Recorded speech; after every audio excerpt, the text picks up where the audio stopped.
Dunia sedang lemas. Setiap tahun, bilion tan sisa dibuang tanpa tapisan. Pembaziran air dan elektrik menjadi norma, manakala sisa plastik meracuni rantaian makanan kita. Adakah ini bumi yang ingin kita tinggalkan? Allah Subhanahu Wa Taala telah mengingatkan kita dalam surah Ar-Rum bahawa kerosakan di darat dan laut adalah hasil tangan manusia sendiri. Di sinilah prinsip alam kita diuji, kebersihan, iman, akhlak. Tanpa kebersihan, runtuhlah akhlak kita sebagai seorang khalifah. Masalah utama bukan sekadar sampah, tetapi pengurusan.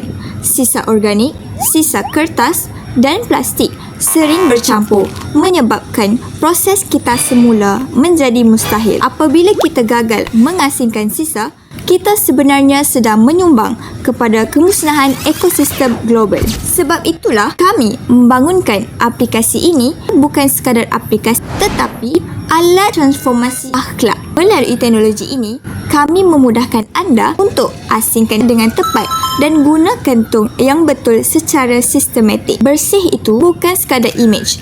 Ia adalah hutan iman. Mulakan langkah kecil di hujung jari anda kerana bersih sebahagian daripada iman.